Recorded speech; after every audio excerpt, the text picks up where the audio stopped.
Career വെബിൻ്റെ പുതിയ വീഡിയോയിലേക്ക് എല്ലാവർക്കും സ്വാഗതം.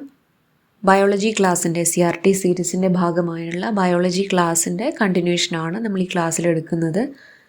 മറ്റ് 3 ക്ലാസ്സുകൾ കാണാത്തവർ ആ ക്ലാസ് കാണുക, എന്നാൽ മാത്രമേ നിങ്ങൾക്ക് ഒരു കണ്ടിന്യൂഷൻ കിട്ടുകയുള്ളൂ. ഓക്കെ, നമുക്ക് സ്റ്റാർട്ട് ചെയ്യാം. മനുഷ്യ ശരീരം ഒരു വിസ്മയം, ദഹനവും ശ്വസനവും. നോക്കാം നമുക്ക്. എല്ലാ ജീവികൾക്കും ആഹാരം ആവശ്യമാണല്ലോ. ആഹാരം സമ്പാദിക്കുന്ന രീതിയും ഓരോ ജീവിയിലും വ്യത്യസ്തമാണ്. ഇളം പുല്ലു തിന്നുന്ന മുയലുകൾ, നെൽക്കതിർ കൊത്തിപ്പറക്കുന്ന തത്തകൾ, എലിയെ വിഴുങ്ങുന്ന പാമ്പ്, വൃക്ഷത്തിൻ്റെ മുകളിൽ നിന്നും തേനീച്ചക്കൂട്ടിൽ നിന്നും തേൻ കുടിക്കുന്ന കരടി, അങ്ങനെ എത്രയെത്ര കാഴ്ചകൾ. ചുറ്റുപാടുമുള്ള നിരവധി ജീവികളുടെ ആഹാരവും ആഹാര സമ്പാദന രീതികളും ജീവികൾക്കനുസരിച്ച് വ്യത്യാസപ്പെട്ടിരിക്കും. നിങ്ങൾക്കറിയാം, പശു പുല്ലാണ്, ആട് ഇലകളാണ്. പക്ഷെ മനുഷ്യൻ എന്താണ് കഴിക്കുന്നത്? ചോറാണ്. അങ്ങനെ ആഹാര സമ്പാദന രീതികളും ജീവികൾക്കനുസരിച്ച് വ്യത്യാസപ്പെട്ടിരിക്കും. കൂടുതൽ ജീവികളെ ഉൾപ്പെടുത്തി പട്ടിക വിപുലീകരിക്കും. പട്ടിക ഉപയോഗപ്പെടുത്തി സസ്യാഹാരി, മാംസാഹാരി, മിശ്രാഹാരി എന്നിങ്ങനെ ജീവികളെ തരംതിരിക്കുക. ഓരോ ജീവിയുടെയും ആഹാരം വ്യത്യസ്തമാണെന്ന് മനസ്സിലായല്ലോ. എല്ലാ ജീവികളും ആഹാരം സ്വീകരിക്കുകയും അത് പ്രയോജനപ്പെടുത്തുകയും ചെയ്യുന്നു. എന്താണ് പോഷണം, എന്താണ് ന്യൂട്രീഷൻ നമുക്ക് നോക്കാം. ജീവികൾ ആഹാരം സ്വീകരിക്കുകയും പ്രയോജനപ്പെടുത്തുകയും ചെയ്യുന്ന പ്രക്രിയയാണ് പോഷണം. ജീവൽ പ്രവർത്തനങ്ങൾക്ക് ആവശ്യമായ ഊർജം ലഭിക്കുന്നത് ആഹാരത്തിൽ നിന്നാണ്. നാം കഴിക്കുന്ന ആഹാരത്തിന് നമ്മുടെ ശരീരത്തിൽ വെച്ച് ഒട്ടേറെ മാറ്റങ്ങൾ സംഭവിക്കുന്നു. നാം കഴിക്കുന്ന ആഹാരത്തിന് എന്ത് സംഭവിക്കുന്നുവെന്നും ശരീരം അതെങ്ങനെയാണ് പ്രയോജനപ്പെടുത്തുന്നതെന്നും നമുക്ക് നോക്കാം. ആഹാര സ്വീകരണം. പോഷണത്തിന് 5 ഘട്ടങ്ങളാണ് ഉള്ളത്. അതിൻ്റെ ആദ്യ ഘട്ടമാണ് ആഹാര സ്വീകരണം. ആഹാരം സ്വീകരിക്കുന്നത് ഇഞ്ചക്ഷൻ എങ്ങനെയാണ്? വായിലൂടെയാണ് നമ്മൾ ആഹാരം സ്വീകരിക്കുന്നത്. ആഹാരം ആദ്യം എത്തുന്നത് വായിലാണ്. വായിൽ വെച്ച് ആഹാരത്തിന് എന്തൊക്കെ മാറ്റങ്ങളാണ് സംഭവിക്കുന്നത്? ഉമിനീരുമായി കലരുന്നു. ചുണ്ട്, നാക്ക്, പല്ല് എന്നിവ ആഹാര സ്വീകരണത്തിൽ എന്ത് പങ്കാണ് നിർവഹിക്കുന്നത്? നിങ്ങൾ ഭക്ഷണം കഴിക്കുമ്പോൾ ഉണ്ടാകുന്ന അനുഭവങ്ങൾ സ്വയം നിരീക്ഷിക്കുക. പല്ല്. ആഹാര പദാർത്ഥങ്ങൾ ചവച്ചരയ്ക്കുന്നത് പല്ലുകൾ ഉപയോഗിച്ചാണ്. ആഹാരം കടിച്ചു മുറിക്കുന്നതിനും ചവച്ചരയ്ക്കുന്നതിനും അനുയോജ്യമായ ഘടനയും ക്രമീകരണവുമാണ് പല്ലുകൾക്കുള്ളത്. പല്ലുകളുടെ പുറം പാളിയാണ് ഇനാമൽ. പല്ലിന് നെടുകെയുള്ള ഛേദത്തിൻ്റെ ഒരു ചിത്രീകരണമാണ് കൊടുത്തിരിക്കുന്നത്. പല്ലിൻ്റെ ഉപരിതല പാളിയാണ് ഇനാമൽ. മനുഷ്യ ശരീരത്തിലെ ഏറ്റവും കാഠിന്യമേറിയ പദാർത്ഥവും പല്ലിൻ്റെ ഇനാമലാണ്. പാൽപ്പല്ലുകളും സ്ഥിരദന്തങ്ങളും. നിങ്ങൾക്ക് ആദ്യം ഉണ്ടായ പല്ലുകൾ തന്നെയാണ് ഇപ്പോഴുള്ളത്. ആദ്യം ഉണ്ടാവുന്നതാണ് പാൽപ്പല്ലുകൾ, പിന്നീട് ഉണ്ടാവുന്നതാണ് സ്ഥിരദന്തങ്ങൾ. എല്ലാവർക്കും അറിയാം. ഒരു കുഞ്ഞിന് ആദ്യം മുളയ്ക്കുന്ന പല്ലുകൾ തന്നെയാണോ ജീവിതാന്ത്യം വരെ നിലനിൽക്കുന്നത്? അല്ല. ഒരു 5-6 വയസ്സാവുന്ന സമയത്ത് ആദ്യം വന്ന പല്ലുകൾ മാറി സ്ഥിരദന്തങ്ങൾ ഉണ്ടാവുന്നു. പാൽപ്പല്ലുകൾ. എന്താണ് മിൽക്ക് ടീത്ത്? ഏകദേശം 6 മാസം പ്രായമാകുമ്പോഴാണ് കുഞ്ഞുങ്ങൾക്ക് പല്ല് മുളയ്ക്കാൻ തുടങ്ങുന്നത്. ഈ പല്ലുകൾ പാൽപ്പല്ലുകൾ എന്നറിയപ്പെടുന്നു. മുകളിലും താഴെയുമായി 10 വീതം ആകെ 20 പാൽപ്പല്ലുകളാണ് ഉണ്ടാകുന്നത്. സ്ഥിരദന്തങ്ങൾ. പാൽപ്പല്ലുകൾ കൊഴിഞ്ഞു പോയതിനു ശേഷം പിന്നീട് മുളയ്ക്കുന്ന പല്ലുകളാണ് സ്ഥിരദന്തങ്ങൾ, പെർമനന്റ് ടീത്ത്. ഇവ പൊട്ടിപ്പോകുകയോ ഇളകിപ്പോകുകയോ ചെയ്താൽ ആ സ്ഥാനത്ത് പകരം പുതിയ പല്ലുകൾ ഉണ്ടാകുന്നില്ല. നാം കഴിക്കുന്ന എല്ലാ ആഹാരവും ഒരുപോലെയാണോ? ചിലത് കാഠിന്യം കൂടിയതും മറ്റു ചിലത് മൃദുവായിരിക്കും. ഇങ്ങനെ വ്യത്യസ്ത തരത്തിലുള്ള ആഹാര പദാർത്ഥങ്ങൾ കടിച്ചു മുറിക്കാനും ചവച്ചരയ്ക്കാനും നമ്മെ സഹായിക്കുന്നത് വിവിധ തരം പല്ലുകളാണ്. മുകളിൽ നൽകിയിരിക്കുന്ന ചിത്രം നിരീക്ഷിച്ച് വിവിധ തരം പല്ലുകളും അവയുടെ സ്ഥാനവും മനസ്സിലാക്കും. നിങ്ങൾക്കറിയാം, ഉളിപ്പല്ല്, കോമ്പല്ല്, അഗ്രചർവണകം, ചർവണകം, മോളാർ, പ്രീമോളാർ എന്നൊക്കെ നിങ്ങൾ പഠിച്ചിട്ടുണ്ടാവും. പ്രായപൂർത്തിയായ ഒരാളുടെ വ്യത്യസ്ത തരം പല്ലുകളും അവയുടെ സ്ഥാനവും എണ്ണവും ഉപയോഗവും പട്ടികയിൽ നൽകിയിരിക്കുന്നു. വ്യത്യസ്ത തരം പല്ലുകൾ ഏതൊക്കെയാണ്? ഉളിപ്പല്ല്, കോമ്പല്ല്, അഗ്രചർവണകം, ചർവണകം. ഉളിപ്പല്ല് എന്തിനാണ്? മുൻവശത്ത് മുകളിലും താഴെയുമായി 4 പല്ലുകൾ വീതം. മുൻവശത്ത് മുകളിലും താഴെയുമായി 4 പല്ലുകൾ വീതമാണ് ഉളിപ്പല്ല്. ഉളിപ്പല്ല് ആഹാരവസ്തുക്കൾ കടിച്ചു മുറിക്കാൻ സഹായിക്കുന്നു. ശ്രദ്ധിക്കണം, ആഹാരവസ്തുക്കൾ കടിച്ചു മുറിക്കാൻ സഹായിക്കുന്നു. കോമ്പല്ല്. ഉളിപ്പല്ലുകളുടെ സമീപം ഇരുവശങ്ങളിലും മുകളിലും താഴെയുമായി 2 പല്ലുകൾ വീതം. ആഹാരവസ്തുക്കൾ കടിച്ചു കീറാൻ സഹായിക്കുന്നു. അഗ്രചർവണകം പ്രീമോളാർ. കോമ്പലിന് സമീപം ഇരുവശങ്ങളിലും മുകളിലും താഴെയുമായി 4 പല്ലുകൾ വീതം ആഹാരവസ്തുക്കൾ ചവച്ചരയ്ക്കാൻ സഹായിക്കുന്നു. ചർവണകം എന്താണ്? മോളാർ. മുകളിലും താഴെയുമായി 6 പല്ലുകൾ വീതം ആഹാരവസ്തുക്കൾ ചവച്ചരയ്ക്കാൻ സഹായിക്കുന്നു. അഗ്രചർവണകവും ചർവണകവും സഹായിക്കുന്നത് ചവച്ചരയ്ക്കാനാണ്. കോമ്പല്ല് കടിച്ച് കീറാൻ, ഉളിപ്പല്ല് കടിച്ചു മുറിക്കാൻ. 2 1 2 3 എന്നാണ് അതിൻ്റെ ഒരു ഫോർമുല പോലെ പറയുന്നത്. 2 1 2 3 ഇൻറ്റു 4 ചെയ്ത് കഴിഞ്ഞാൽ നമുക്ക് 32 കിട്ടും. 2 ഇൻറ്റു 4 8 വരും. 1 into 4 4, then 2 1 2 3 2 into 4 8, then 3 into 4 12. എല്ലാം കൂടെ ആഡ് ചെയ്ത് കഴിഞ്ഞാൽ നമുക്ക് 32 ആണ് കിട്ടുക. അങ്ങനെയാണ് അതിൻ്റെ ഒരു സ്ട്രക്ചർ വരുന്നത്. ഇതിന് നമുക്ക് നോക്കാം. അഗ്രചർവണകം, ചർവണകം എന്നീ വിഭാഗത്തിലുള്ള പല്ലുകളെ പൊതുവായി അണപ്പല്ലുകൾ എന്ന് വിളിക്കുന്നു. നിങ്ങൾക്ക് അറിയുന്ന കാര്യങ്ങളാണെല്ലാം. പ്രായപൂർത്തിയായ ഒരാൾക്ക് എത്ര പല്ലുകൾ ഉണ്ടാവും? എത്ര ഉണ്ടാവും? 32. ഓരോ തരം പല്ലിൻ്റെയും ഉപയോഗം, എണ്ണം എന്നിവ പട്ടിക പരിശോധിക്കുക. മാംസാഹാരികളും സസ്യാഹാരികളുമായ ജീവികളുടെ പല്ലുകളുടെ പ്രത്യേകത അവയുടെ ആഹാര രീതിയുമായി എത്രമാത്രം ബന്ധപ്പെട്ടിരിക്കുന്നുവെന്ന് ചുവടെയുള്ള ചിത്രവും കുറിപ്പും വിശകലനം ചെയ്യുക. മാംസാഹാരികളുടെ കോമ്പല്ലുകൾ വളരെയേറെ വികാസം പ്രാപിച്ചിരിക്കുന്നു. എന്തിനാണ് കോമ്പല്ലുകൾ? നമ്മൾ നേരത്തെ പറഞ്ഞു, ആഹാരവസ്തുക്കൾ കടിച്ചു കീറാനാണ് കോമ്പല്ലുകൾ ഹെൽപ്പ് ചെയ്യുന്നത്. അപ്പോൾ സസ്യാഹാരികളെ കമ്പയർ ചെയ്തിരിക്കുമ്പോൾ മാംസാഹാരികൾക്ക് കൂടുതൽ കോമ്പല്ലുകൾ ഉണ്ടായിരിക്കും. കോമ്പല്ലുകൾ വളരെയേറെ വികാസം പ്രാപിച്ചിരിക്കും. സസ്യാഹാരികളിൽ ഉളിപ്പല്ലുകൾ ആഹാരം കടിച്ചു മുറിക്കാനും അണപ്പല്ലുകൾ ആഹാരം ചവച്ചരയ്ക്കാനും സഹായിക്കുന്നു. ദന്തക്ഷയം. ഭക്ഷണം ചവച്ചരയ്ക്കുന്നതിൽ മുഖ്യ പങ്ക് വഹിക്കുന്ന പല്ലുകൾ ശ്രദ്ധയോടെ സംരക്ഷിക്കേണ്ടതാണ്. എന്നാൽ മിക്ക ആളുകളിലും പല്ലുകൾ കേടുവരാറുണ്ട്. എങ്ങനെയാണ് പല്ലുകൾ കേടുവരുന്നത്? കാൽസ്യം സംയുക്തം കൊണ്ട് നിർമ്മിതമായ കാഠിന്യമേറിയ പദാർത്ഥമാണല്ലോ മാർബിൾ. ഇതിൻ്റെ ചെറിയ കഷ്ണം എടുത്ത് ഹാൻഡ് ലെൻസ് ഉപയോഗിച്ച് നിരീക്ഷിക്കുക. ഇതിനെ നേർപ്പിച്ച ഹൈഡ്രോക്ലോറിക് ആസിഡ് HCl ഇട്ട് വയ്ക്കുക. കുറച്ചു സമയം കഴിഞ്ഞ് ഇതെടുത്ത് ഹാൻഡ് ലെൻസ് ഉപയോഗിച്ച് വീണ്ടും നിരീക്ഷിക്കുക. എന്തായിരിക്കും മാർബിൾ കഷ്ണത്തിനുണ്ടായ മാറ്റം? മാർബിൾ കഷ്ണം ദ്രവിച്ച് തുടങ്ങിയിട്ടുണ്ടാവും. മാർബിൾ കഷ്ണം ദ്രവിക്കുന്നതായി കണ്ടില്ലേ? ആസിഡ് കാൽസ്യം സംയുക്തമായ മാർബിളുമായി പ്രവർത്തിച്ചതാണ് ഇതിന് കാരണം. പല്ലിൻ്റെ ഇനാമലും ഒരു കാൽസ്യം സംയുക്തമാണ്. ഇത് ആസിഡുമായി പ്രവർത്തിക്കുമ്പോൾ കാലക്രമേണ നശിക്കുന്നു. ഒരു കുട്ടിയും ദന്ത ഡോക്ടറും തമ്മിലുള്ള സംഭാഷണം നമുക്ക് നോക്കാം. ഡോക്ടർ, എൻ്റെ ചേച്ചിയുടെ ചില പല്ലുകൾ കേടുവന്നതായി കാണുന്നു. എന്താണ് ഇതിന് കാരണം? ആഹാരം കഴിച്ചതിന് ശേഷം വായ ശരിയായി വൃത്തിയാക്കിയില്ലെങ്കിൽ ആഹാരത്തിൻ്റെ അവശിഷ്ടങ്ങൾ പല്ലുകൾക്കിടയിൽ പറ്റിപ്പിടിച്ചിരിക്കും. ഇതിൽ ബാക്ടീരിയകൾ പോഷണം നടത്തും. തൽഫലമായി ലാക്റ്റിക് ആസിഡ് ഉണ്ടാകും. ഇതാണ് പല്ലുകളെ കേടുവരുത്തുന്നത്. ലാക്റ്റിക് ആസിഡ് വളരെ വീര്യം കുറഞ്ഞ ഒരു ആസിഡാണല്ലോ. അതെങ്ങനെയാണ് പല്ലിനെ നശിപ്പിക്കുന്നത്? കാൽസ്യം സംയുക്തമായ മാർബിൾ ഹൈഡ്രോക്ലോറിക് ആസിഡുമായി പ്രവർത്തിക്കുമ്പോൾ അത് ദ്രവിക്കുമെന്ന് അറിയാമല്ലോ. അതുപോലെ കാൽസ്യം സംയുക്തമായ ഇനാമലും ലാക്റ്റിക് ആസിഡുമായി പ്രവർത്തിച്ച് പല്ലിനെ ദ്രവിപ്പിക്കുന്നു. ദീർഘകാലം കൊണ്ടാണ് ഈ പ്രവർത്തനം നടക്കുന്നത്.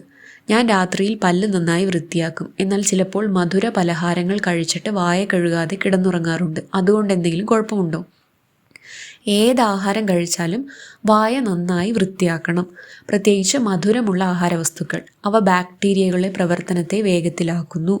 രാവിലെ ഭക്ഷണത്തിന് മുൻപും രാത്രിയിൽ ഭക്ഷണത്തിന് ശേഷവും ബ്രഷ് ഉപയോഗിച്ച് പല്ല് വൃത്തിയാക്കണം. കൂടാതെ ഓരോ തവണയും ഭക്ഷണശേഷം വായ വൃത്തിയാക്കണം. ദന്ത സംരക്ഷണം അത്രയും ഇമ്പോർട്ടൻ്റ് ആണ് എന്നാണ് മുകളിൽ പറഞ്ഞിരിക്കുന്നത്. അല്ലെങ്കിൽ ദന്തക്ഷയം ഉണ്ടാവും. ഇനി നാക്ക്. ദഹനത്തിന് മുഖ്യ പങ്ക് വഹിക്കുന്ന വേറൊരു ഘടകമാണ് ഇത്, നാക്ക്.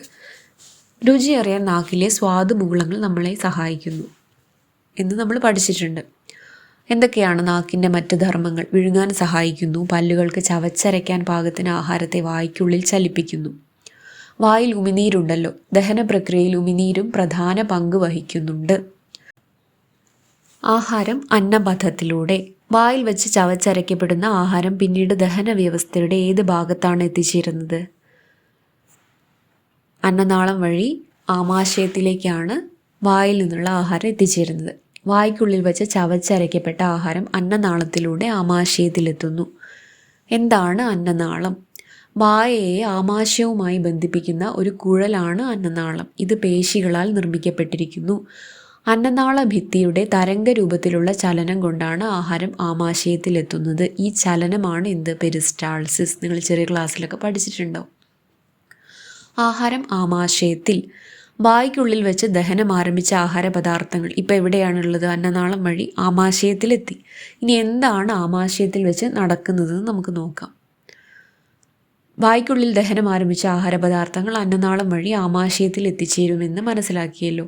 ആമാശയത്തിൽ വെച്ച് പോഷണത്തിൻ്റെ രണ്ടാം ഘട്ടമായ ദഹനം ഭാഗികമായി നടക്കുന്നു. ആഹാരപദാർത്ഥങ്ങൾ 4 മുതൽ 5 മണിക്കൂർ വരെ അവിടെ നിലനിൽക്കും.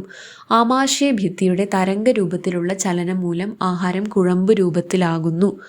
ആമാശയ ഭിത്തിയിൽ കാണുന്ന ഗ്രന്ഥികൾ ഉൽപ്പാദിപ്പിക്കുന്ന ആമാശയരസം ദഹനത്തെ സുഗമമാക്കുന്നു. ചെറിയ അളവിൽ ഹൈഡ്രോക്ലോറിക് ആസിഡും ആമാശയ ഭിത്തി ഉൽപ്പാദിപ്പിക്കുന്നു. ഇത് മാംസ്യത്തിൻ്റെ ദഹനത്തെ സഹായിക്കുകയും രോഗാണുക്കളെ നശിപ്പിക്കുകയും ചെയ്യുന്നു. ആമാശയത്തിൽ വെച്ച് ഭാഗികമായി ദഹിച്ച ആഹാരത്തിൻ്റെ തുടർന്നുള്ള യാത്ര ചെറുകുടലിലേക്കാണ്. അപ്പോൾ വായ, അന്നനാളം, ആമാശയം, ദെൻ ചെറുകുടൽ. മനുഷ്യൻ്റെ ചെറുകുടലിന് 5 മുതൽ 6 മീറ്റർ വരെ നീളമുണ്ട്. ചെറുകുടലിനാണോ വൻകുടലിനാണോ നീളം കൂടുതൽ? ചെറുകുടലിനാണ് നീളം കൂടുതൽ. മനുഷ്യൻ്റെ ചെറുകുടലിന് 5 മുതൽ 6 മീറ്റർ വരെ നീളമുണ്ട്. പോഷണത്തിൻ്റെ രണ്ടാമത്തെ ഘട്ടമായ ദഹനം പൂർത്തിയാകുന്നതും പോഷക ഘടകങ്ങളുടെ ആഗിരണം നടക്കുന്നതും ഇവിടെ വച്ചാണ്. ചെറുകുടലിൻ്റെ ആദ്യ ഭാഗത്ത് വെച്ച് കരൾ ഉൽപ്പാദിപ്പിക്കുന്ന പിത്തരസവും ആഗ്നേയഗ്രന്ഥി പാൻക്രിയാസ് ഉൽപ്പാദിപ്പിക്കുന്ന ആഗ്നേയരസവും ഭാഗികമായി ദഹിച്ച ആഹാരവുമായി കലർന്ന് ദഹനം പൂർണ്ണമാകുന്നു. ആഗ്നേയഗ്രന്ഥിയുടെ പിക്ചർ ഇവിടെ തന്നിട്ടുണ്ട്. കരൾ. ഇതാണ് നമ്മൾ ആ ഒരു സ്ട്രക്ചർ നമ്മൾ ആമാശയത്തിൽ വെച്ച് ആദ്യ ഭാഗത്ത് കരൾ ഉൽപ്പാദിപ്പിക്കുന്ന പിത്തരസം എത്തുന്നു ആമാശയത്തിലേക്ക്. പാൻക്രിയാസ് ഉൽപ്പാദിപ്പിക്കുന്ന ആഗ്നേയരസം പാൻക്രിയാറ്റിക് ജ്യൂസും എത്തുന്നു. അങ്ങനെയാണ് ആഹാരത്തിൻ്റെ ദഹനം നടക്കുന്നത് ചെറുകുടലിൽ വെച്ചിട്ട്. ആഹാരത്തിലെ പോഷക ഘടകങ്ങൾ എങ്ങനെയാണ് രക്തത്തിലേക്ക് ആഗിരണം ചെയ്യപ്പെടുന്നത്? രക്തത്തിലേക്ക് പോഷക ഘടകങ്ങൾ എവിടെ വെച്ചിട്ടാണ് ആഗിരണം ചെയ്യപ്പെടുന്നത് എന്ന് ചോദിച്ചു കഴിഞ്ഞാൽ അത് ചെറുകുടലിൽ വെച്ചിട്ടാണ് ആഗിരണം ചെയ്യപ്പെടുന്നത്. ചെറുകുടലിൻ്റെ ഭിത്തിയിൽ കാണുന്ന വിരലുകൾ പോലെയുള്ള സൂക്ഷ്മമായ ഭാഗങ്ങളാണ് വില്ലസുകൾ. ഇത് എക്സാമിന് ചോദിച്ചിട്ടുണ്ട്. ഇവയിലൂടെയാണ് നാം കഴിക്കുന്ന ആഹാരത്തിലെ പോഷക ഘടകങ്ങൾ രക്തത്തിലേക്ക് ആഗിരണം ചെയ്യപ്പെടുന്നത്. ഇതാണ് പോഷണത്തിൻ്റെ 3-ാം ഘട്ടം. രക്തത്തിൽ എത്തിച്ചേർന്ന പോഷക ഘടകങ്ങൾ ശരീരത്തിൻ്റെ ഭാഗമായി മാറുന്നു. ഇതാണ് സ്വാംശീകരണം, അസിമിലേഷൻ. ഇത് പോഷണത്തിൻ്റെ 4-ാം ഘട്ടമാണ്. ദഹിച്ച ആഹാരത്തിൽ ശരീരത്തിന് വേണ്ടാത്ത പദാർത്ഥങ്ങൾ ഉണ്ടായില്ല. എങ്ങനെയാണ് അവ പുറന്തള്ളുന്നത്? അതാണ് എന്ത്? വിസർജനം. ദഹിച്ച ആഹാര പദാർത്ഥങ്ങളിൽ നിന്ന് പോഷക ഘടകങ്ങളുടെ ആഗിരണത്തിന് ശേഷമുള്ള അവശിഷ്ടങ്ങൾ വൻകുടലിലേക്ക് നീങ്ങുന്നു. വൻകുടലിൽ വെച്ച് ദഹനാവശിഷ്ടങ്ങളിലുള്ള ജലവും ലവണങ്ങളും ആവശ്യാനുസരണം ആഗിരണം ചെയ്യപ്പെടുന്നു. തുടർന്ന് മലാശയത്തിൽ സംഭരിക്കപ്പെടുന്ന ദഹനാവശിഷ്ടങ്ങൾ മലദ്വാരത്തിലൂടെ പുറന്തള്ളപ്പെടുന്നു. ഈ പുറന്തള്ളൽ പ്രക്രിയയാണ് മലവിസർജനം. ഇത് പോഷണത്തിൻ്റെ 5-ാം ഘട്ടം. പോഷണത്തിൻ്റെ ഘട്ടങ്ങൾ ഏതൊക്കെയാണ്? മേൽ പറഞ്ഞ ഘട്ടങ്ങൾ ഏതൊക്കെയാണ് എന്ന് വായിച്ചു നോക്കുക. എന്നിട്ട് ഇത് നിങ്ങൾ ഫില്ല് ചെയ്യാൻ പറ്റുന്നുണ്ടോ നോക്കുക. എവിടെ വെച്ചിട്ടാണ് പോഷക ഘടകങ്ങൾ ആഗിരണം ചെയ്യപ്പെടുന്നത്? എങ്ങനെയാണ് ദഹനം പൂർത്തിയാക്കപ്പെടുന്നത്? നേരത്തെ പറഞ്ഞു, പോഷക ഘടകങ്ങൾ, ആഹാരത്തിലെ പോഷക ഘടകങ്ങൾ ആഗിരണം ചെയ്യപ്പെടുന്നത് ചെറുകുടലിൽ വെച്ചിട്ടാണ്. ജലവും ലവണങ്ങളും ആവശ്യാനുസരണം ആഗിരണം ചെയ്യപ്പെടുന്നത് വൻകുടലിൽ വെച്ചാണ്. മനുഷ്യൻ്റെ ദഹന വ്യവസ്ഥയുടെ ചിത്രീകരണമാണ് താഴെ. ഏതാണ്? വായ, അന്നനാളം, ആമാശയം, ഇത് ചെറുകുടൽ, വൻകുടൽ, ഇതാണ് മലദ്വാരം. ഓക്കെ. പോഷണം മറ്റു ജീവികളിൽ. ഏകകോശ ജീവിയായ അമീബയിൽ നടക്കുന്ന പോഷണത്തിൻ്റെ ചിത്രീകരണമാണ് താഴെ നൽകിയിരിക്കുന്നത്. നോക്കാം. ആഹാരപദാർത്ഥം എത്തുന്നു, ആഹാര സ്വീകരണം നടക്കുന്നു, ദെൻ ദഹനം, ആഗിരണം, സ്വാംശീകരണം, പുറന്തള്ളൽ. മറ്റ് ചില ജീവികളുടെ ദഹന വ്യവസ്ഥ. കോഴി, പൂച്ച, പശു തന്നിട്ടുണ്ട്. നമ്മുടെ ദഹന വ്യവസ്ഥയുമായി ഇവയ്ക്ക് എന്തെങ്കിലും സാമ്യം കാണുന്നുണ്ടോ? ഭക്ഷണം കൂടാതെ മനുഷ്യന് കുറച്ചു കാലം ജീവിക്കാൻ കഴിയും. എന്നാൽ ശ്വസിക്കാതെ ജീവൻ നിലനിർത്താൻ കഴിയുമോ? മനുഷ്യനും മത്സ്യങ്ങളും വെള്ളത്തിൽ നീന്തുന്നുണ്ട്. ഈ മനുഷ്യന് ഓക്സിജൻ സിലിണ്ടർ ഉപയോഗിക്കാതെ എത്ര സമയം വെള്ളത്തിൽ മുങ്ങിക്കിടക്കാൻ കഴിയും? മത്സ്യത്തെ പോലെ നമുക്കെന്താണ് വെള്ളത്തിൽ നിന്നും ഓക്സിജൻ സ്വീകരിക്കാൻ കഴിയാത്തത്? മനുഷ്യരുടെയും മത്സ്യങ്ങളുടെയും ശ്വസന വ്യവസ്ഥയിലുള്ള വ്യത്യാസമാണ് ഇതിന് കാരണം. ശ്വസനം മനുഷ്യനിൽ. നിങ്ങൾക്ക് എത്ര സമയം ശ്വസിക്കാതിരിക്കാൻ കഴിയും? എല്ലാവരും എഴുന്നേറ്റ് നിൽക്കുക. ഒരു പ്രവർത്തനമാണ് തന്നിരിക്കുന്നത്, നമുക്ക് നോക്കണ്ട. ദെൻ ഉച്ഛ്വാസവും നിശ്വാസവും. വായു ശ്വാസകോശത്തിലേക്ക് എടുക്കുന്ന പ്രവർത്തനമാണ് ഉച്ഛ്വാസം, ഇൻഹലേഷൻ. ശ്വാസകോശത്തിൽ നിന്ന് വായു പുറത്തേക്ക് പോകുന്ന പ്രവർത്തനമാണ് എക്സലേഷൻ, നിശ്വാസം. മനുഷ്യൻ്റെ ശ്വസന പ്രക്രിയ എങ്ങനെയാണ് നടക്കുന്നത്? നമ്മൾ ചെറിയ ക്ലാസ്സിൽ ചെയ്ത ഒരു പരീക്ഷണമാണ്, ഒരു വൈറ്റ് ട്യൂബൊക്കെ വെച്ചിട്ടുള്ള പരീക്ഷണമാണ് താഴെ കാണിച്ചിരിക്കുന്നത്. ഒരു ഡയഫ്രം, ഇതാണല്ലോ നമ്മൾ ശ്വാസകോശത്തിലെ ഡയഫ്രം ഒരു പ്രധാന പങ്ക് വഹിക്കുന്നുണ്ട് ശ്വസന വ്യവസ്ഥയിൽ. അതൊക്കെ നമുക്ക് ഡീറ്റെയിൽ ആയിട്ട് അടുത്ത ചാപ്റ്റേഴ്സിൽ നോക്കാം. ഇതിന് ഒരു പ്രവർത്തനമാണ് താഴെ കൊടുത്തിരിക്കുന്നത്. എങ്ങനെയാണ് ശ്വസന വ്യവസ്ഥ? നാസാദ്വാരം, ശ്വാസനാളം, തരുണാസ്ഥികളാൽ നിർമ്മിതമായ ശ്വാസനാളം, ദെൻ ശ്വസനി, അതിൻ്റെ ബ്രാഞ്ചസ് ആണ് ശ്വസനിക, ദെൻ വായു അറ, ഡയഫ്രം. മനുഷ്യൻ്റെ ശ്വാസകോശങ്ങൾ സ്ഥിതി ചെയ്യുന്ന നെഞ്ചിനകത്തെ അറയാണ് ഔരസാശയം, തൊറാസിക് കാവിറ്റി. അതിന് താഴെയുള്ള ഭാഗമാണ് ഉദരാശയം. അപ്പോൾ മുകളിൽ ഔരസാശയം, ദെൻ ഉദരാശയം. ഇവ വേർതിരിക്കുന്ന പേശി നിർമ്മിതമായ ഭിത്തിയാണ് എന്ത്? ഡയഫ്രം. ഇത് അല്പം മേലോട്ട് വളഞ്ഞാണ് ഇരിക്കുന്നത്. ഇതിന് കമാനാകൃതിയാണ്, ഒരു ആർച്ച് ടൈപ്പാണ്. ദെൻ നിങ്ങൾ നിർമ്മിച്ച ശ്വാസകോശ മാതൃകയെ കുപ്പിയുടെ അടിഭാഗത്ത് വലിച്ചു കെട്ടിയ ബലൂണിനെ ഡയഫ്രമായും ചെറിയ ബലൂണുകളെ 2 ശ്വാസകോശങ്ങളായും സങ്കല്പിക്കാം. മനുഷ്യ ശ്വാസകോശങ്ങളുടെ സങ്കോച വികാസങ്ങളും നിങ്ങൾ ഉണ്ടാക്കിയ മാതൃകയുടെ പ്രവർത്തനവും ഏകദേശം ഒരേപോലെയാണ്. ഉച്ഛ്വാസവും നിശ്വാസവും നടക്കുമ്പോൾ ഡയഫ്രത്തിന് എന്ത് മാറ്റമാണ് സംഭവിക്കുന്നത്? ഉച്ഛ്വാസ സമയത്താണോ നിശ്വാസ സമയത്താണോ ഔരസാശയത്തിൻ്റെ വ്യാപ്തി കൂടുന്നത്? നമുക്ക് നോക്കാം. ഉച്ഛ്വാസ സമയത്ത് ഡയഫ്രം ചുരുങ്ങുകയും വളവ് അല്പം നിവരുകയും ചെയ്യുന്നു. അതിനാൽ ഔരസാശയത്തിൻ്റെ വ്യാപ്തി വർദ്ധിക്കുന്നു. ഇത് കണ്ടോ? ഉച്ഛ്വാസ സമയത്ത് ഡയഫ്രം വളവ്, അതിൻ്റെ ഒരു കമാനാകൃതി അല്പം നിവരുകയും അതിനാൽ ഔരസാശയത്തിൻ്റെ വ്യാപ്തി കൂടുകയും ചെയ്യുന്നു. തൽഫലമായി അന്തരീക്ഷവായു ശ്വാസകോശത്തിലേക്ക് പ്രവേശിക്കുന്നു. ശ്വാസകോശം വികസിക്കുകയും ചെയ്യുന്നു. ഒരു കാര്യം ശ്രദ്ധിക്കുക, ഔരസാശയത്തിൻ്റെ വ്യാപ്തി വർദ്ധിക്കുന്നു. ഡയഫ്രം പൂർവ്വസ്ഥിതിയിലാകും. ഡയഫ്രം ചുരുങ്ങുകയും വളവ് അല്പം നിവരുകയും ചെയ്യുന്നു എന്ന് പറഞ്ഞു. അപ്പോൾ ഔരസാശയത്തിൻ്റെ വ്യാപ്തി വർദ്ധിക്കുകയാണ് ചെയ്യുന്നത്. ഔരസാശയത്തിൻ്റെ വ്യാപ്തം വർദ്ധിക്കുമ്പോൾ എന്തായിരിക്കും?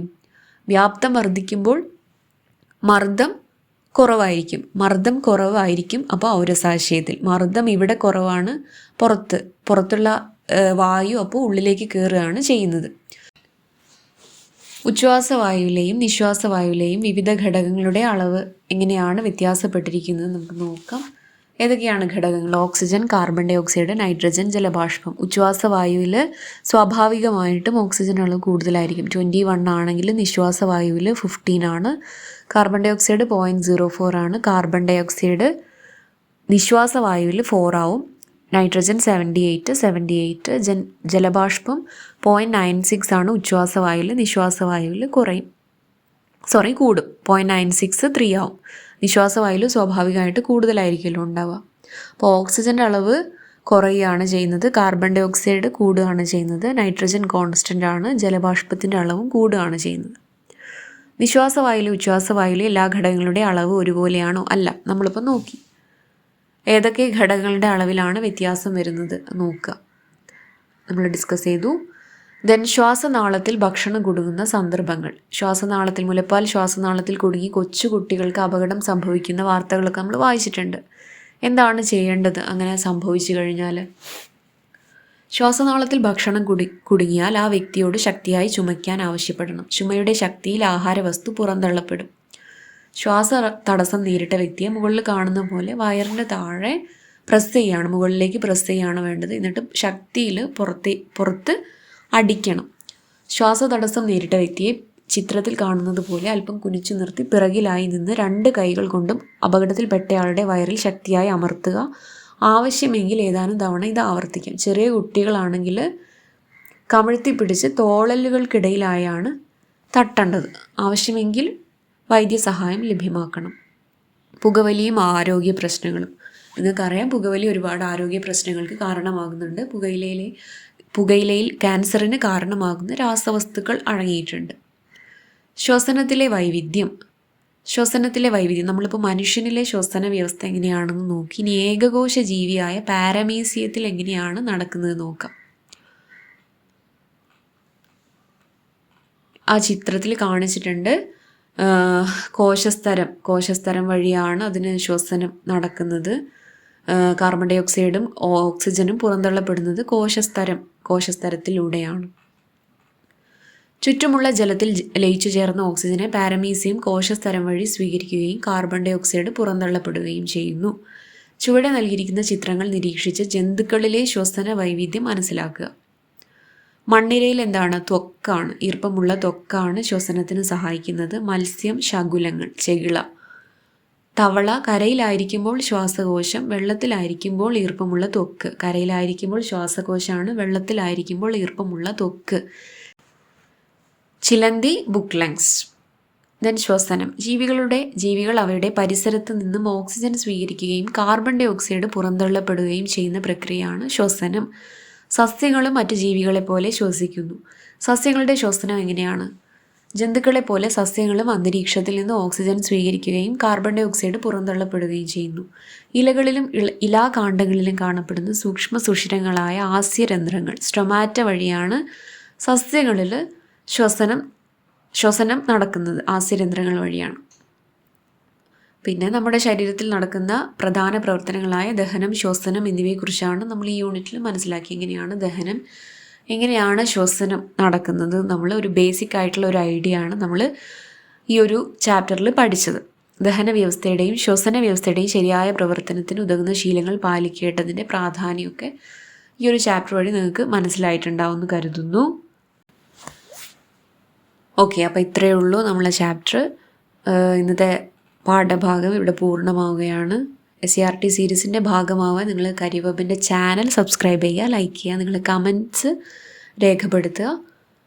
ഓക്കെ, അടുത്ത ക്ലാസ്സിൽ കാണാം. Thank you.